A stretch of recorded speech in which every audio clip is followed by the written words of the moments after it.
Donald Trump ou Kamala Harris? No próximo dia 5 de novembro temos eleições presidenciais nos Estados Unidos da América. Sem sombra de dúvidas, uma das eleições mais importantes da história, muito devido à situação geopolítica que vivemos hoje. O resultado das mesmas pode sim mudar o mundo em que vivemos. No vídeo de hoje vamos ver como é que de facto funciona o sistema eleitoral americano, uma vez que é completamente diferente do português. Vamos analisar quem são os candidatos e os partidos que concorrem às eleições, as suas diferenças ideológicas, as propostas e principais ideias que têm para implementar no país e, claro, quem é que tem mais hipóteses de vencer e se tornar o próximo presidente da maior potência do mundo. Pelo meio e com a ajuda da XTV, que está a apoiar este vídeo, também vamos falar do impacto destas eleições na economia e na bolsa americana. Ficaste interessado? Se sim, não te esqueças de deixar o teu gosto e subscrever o canal para apoiar o nosso trabalho. Agora sim, seja bem-vindo ao melhor vídeo no YouTube sobre as eleições presidenciais americanas 2024.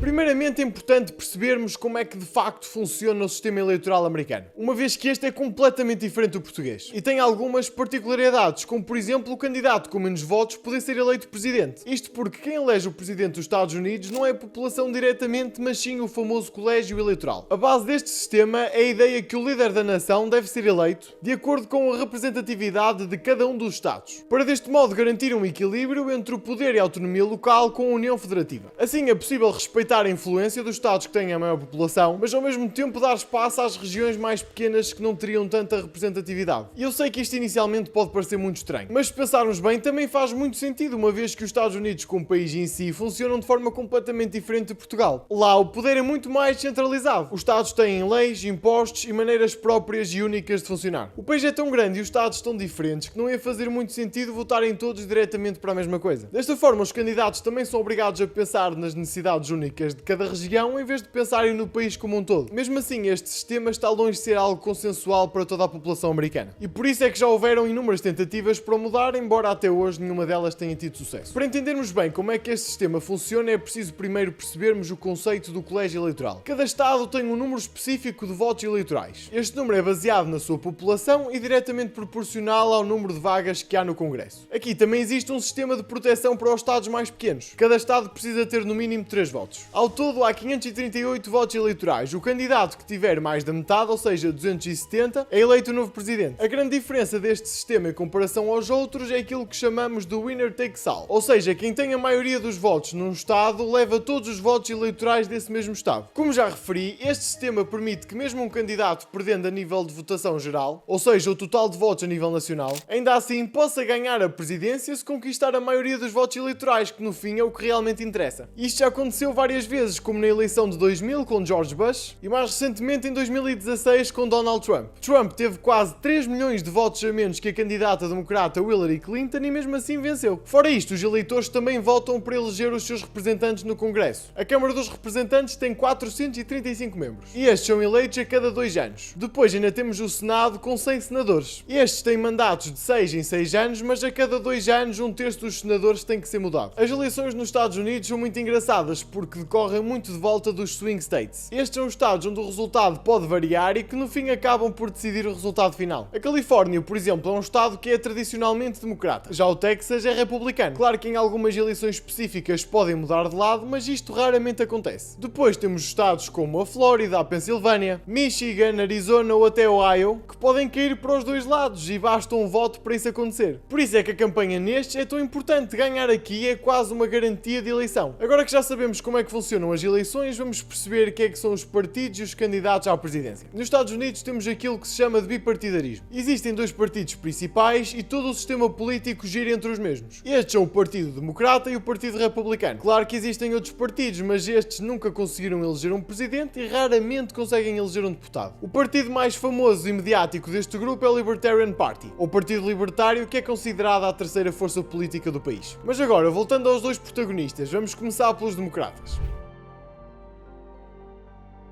O Partido Democrata está tradicionalmente posicionado no centro-esquerda do espectro político americano. Mas calma, vou-te explicar porque é que o espectro político americano é completamente diferente do português. Quem já viu o meu vídeo sobre as eleições legislativas sabe que aqui em Portugal temos partidos nos 4 espaços políticos. Se ainda não viste, vou deixar o link na descrição, mas não te preocupes porque vou explicar as coisas minimamente aqui. A bússola política são 2 retas perpendiculares, uma delas representa a economia. Quanto mais para a esquerda desta reta, mais o Estado é considerado intervencionista na economia. Quanto mais para a direita, menos intervencionista é. Depois temos a reta vertical que representa os costumes. Quanto mais para baixo na reta, mais progressismo. Quanto mais para cima, mais conservadorismo. Aqui entram várias pautas como o aborto, a legalização das drogas leves, etc. Como disse, aqui em Portugal temos partidos presentes nestes 4 espaços ideológicos. Nos Estados Unidos as coisas não funcionam muito bem assim, porque os 2 partidos estão na parte direita da economia. Ou seja, no sistema político americano, a reta horizontal representa este bocadinho da nossa. A reta vertical vai se manter igual e é a mesma que vai dividir estes 2 partidos em espaços ideológicos completamente diferentes. No GEUA não temos nenhum partido socialista, muito menos um comunista. O livre mercado já está tão enraizado e também sendo a base do país que o quadrante esquerdo foi totalmente eliminado com o passar dos anos. Posto isto, ficamos então com a reta horizontal que representa apenas a direita económica e a reta vertical completa com os extremos progressista e conservador. O Partido Democrata situa-se mais ou menos no centro da reta económica, ou seja, situa-se na extrema esquerda desta reta. Basicamente ficam o mais à esquerda possível da direita.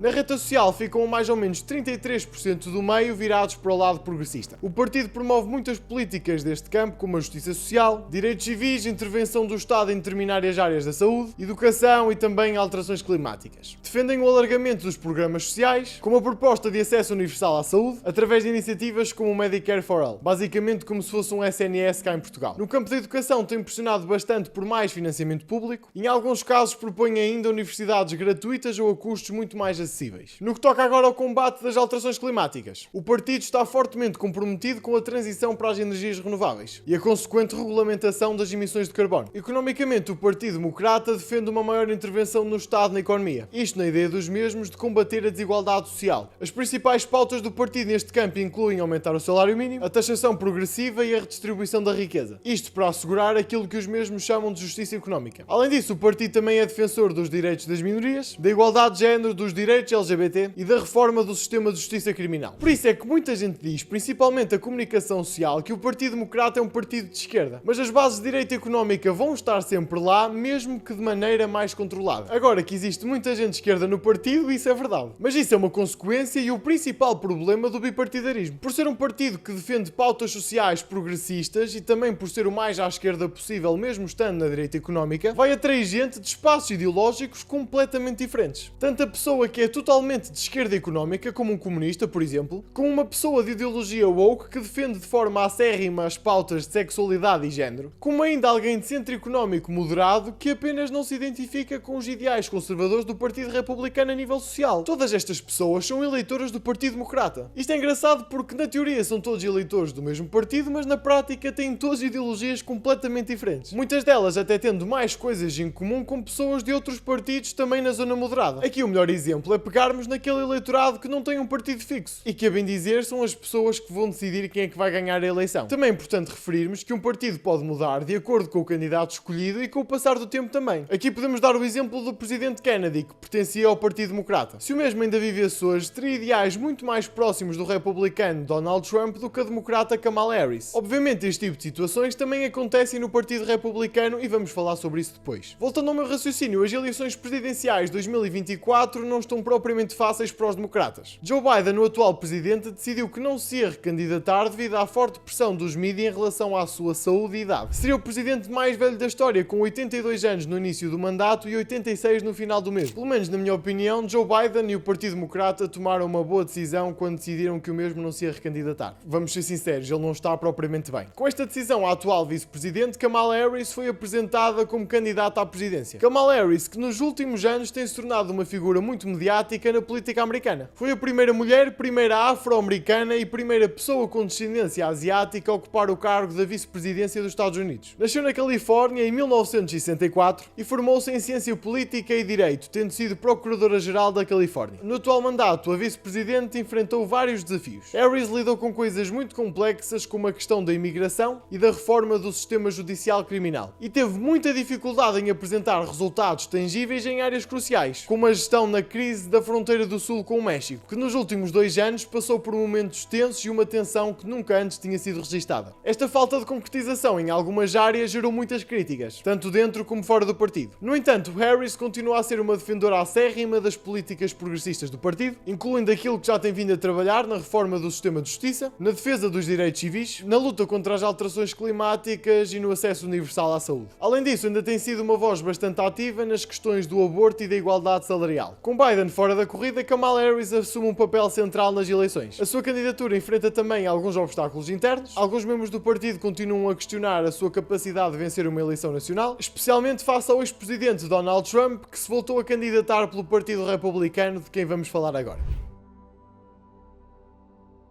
O Partido Republicano dos Estados Unidos é tradicionalmente posicionado à direita do espectro político e, claro, é o principal opositor do Partido Democrata. Defende políticas conservadoras e a menor intervenção do Estado na economia. Historicamente, o partido promove valores como o conservadorismo fiscal, defesa da segurança nacional e protecionismo em relação aos valores tradicionais, especialmente em questões sociais e culturais. Os republicanos defendem uma economia de livre mercado com menor intervenção estatal. Apoiam cortes nos impostos, especialmente para as empresas, com o objetivo de gerar riqueza e impulsionar o crescimento económico do país. Por isso é que na reta económica passam ligeiramente da metade para a direita. A nível de política externa, o partido tem uma posição tradicionalmente forte na defesa que os Estados Unidos devem ter uma presença militar no mundo e uma abordagem mais agressiva em relação às ameaças externas. Além disso, defendem a diminuição da burocracia estatal e da desregulamentação dos setores económicos. Nas questões sociais, o Partido Republicano geralmente defende os valores conservadores. São em grande parte contra o aborto, ideologias de género e outras questões progressistas que normalmente os democratas defendem. A nível de imigração, os republicanos tendem a adotar também uma postura mais restritiva. Defendem o aumento na segurança das fronteiras e políticas que limitam a imigração ilegal. Ficam na parte de cima, mais ou menos no meio da reta social conservadora. Nas eleições presidenciais de 2024, Donald Trump regressa como candidato do Partido Republicano. O mesmo nasceu dia 14 de junho de 1946 em Nova York. Começou a trabalhar na empresa do pai ainda jovem e expandiu de forma colossal o negócio imobiliário da família. Estudou economia na Universidade da Pensilvânia e em 1971 assumiu o controle dos negócios da família, rebatizando-os de The Trump Organization. Enfrentou vários desafios financeiros, inclusive algumas falências nos anos 90 relacionadas aos seus casinos. No entanto, conseguiu reerguer-se e manter a sua notoriedade pública. Construiu uma imagem de sucesso e poder que culminou em 2015 na sua entrada no mundo político. Trump ocupou a presidência de 2017 a 2021 e continua a ser uma figura altamente divisiva, mas influente dentro do partido. Desde que deixou o cargo, Trump manteve uma base sólida de apoio e foi muito bem sucedido em moldar as bases do partido à sua própria ideologia. Na sua campanha e presidência, destacou a defesa de políticas protecionistas na economia, colocando America First, América Primeiro, como seu pilar principal. De forma geral, ele promove medidas que protegem o emprego americano, como a renegociação de tratados comerciais e a imposição de taxas extraordinárias a produtos estrangeiros. A sua administração foi também marcada pela redução de impostos e a retirada de regulamentações empresariais, com o objetivo final de, lá está, impulsionar o crescimento económico. A nível de política externa, Trump continua a defender que os Estados Unidos se afastem de organizações como a NATO. Prefere, digamos, uma política mais unilateral. Com isto, a Europa, em grande parte, está do lado democrata, uma vez que com a eleição de Trump, os mesmos vão ser obrigados a cumprir os tratados de investimento bélico.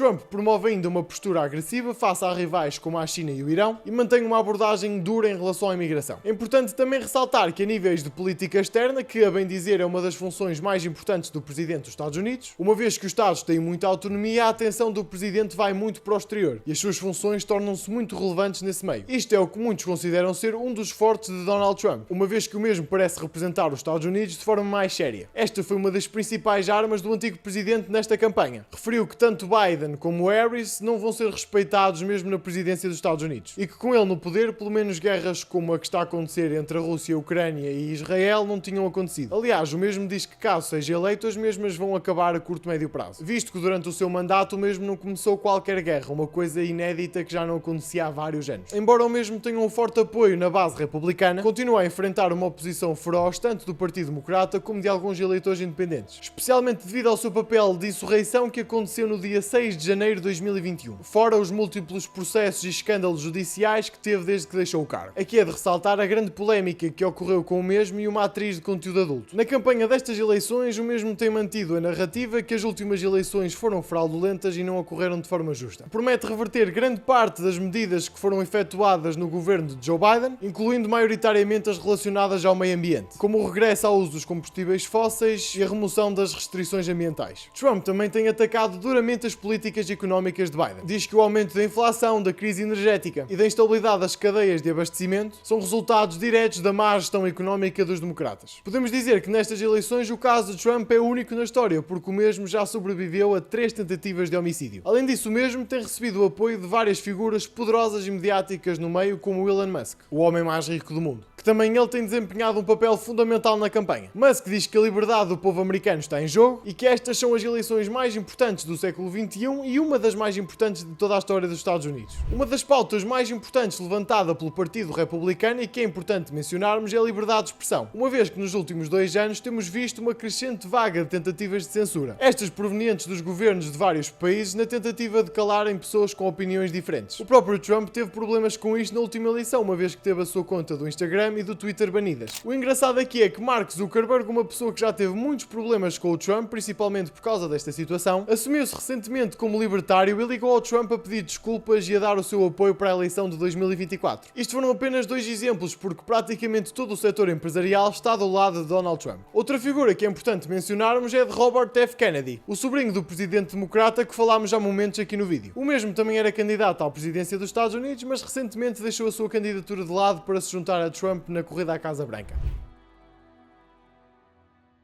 Que estas eleições vão impactar muito os mercados e a economia global já todos sabemos. Mas agora é importante também sabermos aquilo que deve acontecer em caso de vitória de ambos os candidatos, porque pelo menos aqui o nosso objetivo é ganhar dinheiro aconteça o que acontecer. Já sabemos que ninguém consegue prever os mercados, mas é sempre relevante sabermos aquilo que está a acontecer porque sinceramente acho que ninguém gosta de surpresas desagradáveis. Para isto a XTB, que inclusive está a apoiar este vídeo, fez um e-book completo a analisar as eleições americanas do ponto de vista de um investidor. Caso a Kamala Harris seja eleita, o que é que podemos esperar? O foco estará principalmente no desenvolvimento de energias renováveis e numa maior regulamentação dos mercados financeiros. Harris propõe uma abordagem cautelosa em relação ao mercado cripto, com uma supervisão rigorosa para evitar ao máximo fraudes e burlas. Tecnicamente, o objetivo da mesma é trazer mais estabilidade a este setor e ao mesmo tempo limitar o crescimento explosivo que o mercado das criptomoedas tem tido nos últimos anos, uma vez que esta regulamentação mais rígida pode afastar muitos investidores. No mercado de ações, podemos esperar que Harris tente pressionar as grandes corporações a nível de impostos, particularmente no setor tecnológico e financeiro, o que, como é lógico, vai limitar o crescimento deste tipo de corporações. Inclusive, é mesmo até já pôs em causa um novo imposto sobre as mais-valias não realizadas e superimpostos para os bilionários. Os únicos setores que podem ser beneficiados daqui são, como já referimos, o de energias renováveis e o farmacêutico. Caso Donald Trump seja eleito, o que é que podemos esperar? Primeiramente, um ambiente mais favorável ao crescimento dos mercados financeiros, devido às suas políticas ideais de desregulamentação do mercado económico e de baixar impostos. Trump tende a favorecer o crescimento económico com menos interferência governamental, especialmente nos setores mais tradicionais como o do gás e do petróleo. Além disso, Donald Trump tem também mostrado um grande apoio ao mercado cripto. Propõe a desregulamentação das criptomoedas e defende Bitcoin como uma reserva digital de valor. Isto, como é óbvio, ia levar a um aumento exponencial na atratividade deste mercado e, consequentemente, mais empresas e investidores estariam interessados em mover os seus capitais para os Estados Unidos. Muita gente não percebe o real impacto deste apoio, mas com a situação que neste momento estamos a viver no mercado, caso Trump seja mesmo eleito, podemos ver um dos maiores períodos de alta da história do mercado cripto. No que diz respeito a ações, empresas mais tradicionais, como de petróleo, gás e defesa, devem sair-se beneficiadas. Trump deve sim fazer medidas de apoio a este tipo de companhias e também deve manter a sua postura protecionista em relação à defesa nacional. Para os investidores em ações, isto pode criar oportunidades, como é lógico, em empresas destes setores. Aqui estão empresas como a Chevron, a ExxonMobil e no campo da defesa, por exemplo, temos a General Dynamics. Lembro que nada neste vídeo é uma recomendação de investimento e não sou consultor financeiro. Isto é apenas um exemplo daquilo que pode acontecer, nada é garantido. Se quiseres começar a investir, a XTB pode ser uma ótima opção para ti, uma vez que pagas 0 comissões. Fora a característica única de terem apoio ao cliente em português. Caso tenhas ficado interessado, vou deixar o link para criares conta na descrição e no comentário fixado. Muito obrigado à XTB por apoiar este vídeo e permitir que conteúdos informativos como este sejam criados. Chegamos finalmente à parte que todos estavam à espera. Quem é que realmente vai ganhar as eleições? Esta é uma pergunta que ninguém pode responder. Quando o candidato democrata era Joe Biden, as sondagens davam uma vitória com uma margem ainda bastante grande a Donald Trump. Depois do atentado e aquela foto icónica a gritar fight com a cara cheia de sangue, toda a gente afirmava que Trump tinha a vitória no bolso. Mas a verdade é que nos últimos meses a Kamala tem vindo a ganhar terreno e a montar uma oposição muito forte. Inclusive no debate entre os dois, a mesma saiu-se muito bem e conseguiu igualar e até em algumas sondagens ultrapassar o candidato republicano, ainda que por uma margem mínima. Mas agora, até que ponto é que podemos confiar nestas sondagens? Em 2016, as mesmas davam uma vitória esmagadora a Hillary Clinton e a mesma não se verificou. Eu diria que as coisas estão 50-50, pode cair para ambos os lados. Por isso é que quero que agora vás à secção dos comentários, faças a tua previsão e quem é que querias que ganhasse as eleições. Se gostaste do vídeo ou aprendeste alguma coisa com ele, não te esqueças de deixar o teu gosto e subscrever o canal. Estes vídeos dão uma trabalheira colossal a fazer, por isso precisamos mesmo do vosso apoio. Volto a lembrar que tens todos os links importantes na descrição, o da XTB se quiseres começar a investir, e o do AS Club, a nossa comunidade de investimentos 100% gratuita, que à data de hoje já conta com quase 1500 membros. A maior e mais ativa comunidade deste tipo no país. Muito obrigado por ter estado na minha companhia. Da minha parte é tudo, o meu nome é Afonso Santos e vemos na próxima semana.